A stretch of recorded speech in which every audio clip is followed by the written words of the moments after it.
Hey there, welcome back to my channel. Today I'm going to be talking about how to set your makeup for an all-day wear and things that you can do throughout the day to freshen your makeup.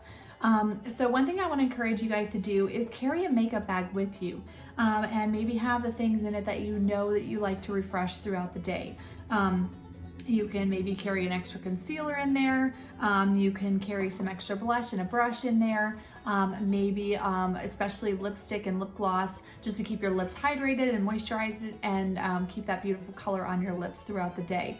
But one thing that you can do after your makeup application is one, you can use our pink veil. I use this on different steps throughout my makeup routine, like when I'm doing my eye makeup and also setting my concealer. But you can also, if you know that you're really oily, you can also use your kabuki brush and just go ahead and just tap this pink veil all over your face, and that's gonna really help to absorb any excess oils that you create during the day.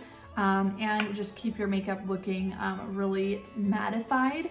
And you can just do that all over your face. This will also just help to blend your makeup look as well. Another thing that you can do, and this is what I like to do after I finish my makeup routine, is to use our Set and Refresh Facial Mist. Not only is this great for your skin, it really just does help to keep you from looking powdery at all. So I like to just mist that onto my face. And if you want to, if you really struggle with having your makeup look powdery, you can even go in afterwards and just tap everything out with a blending sponge. And that'll just help to further mattify your look.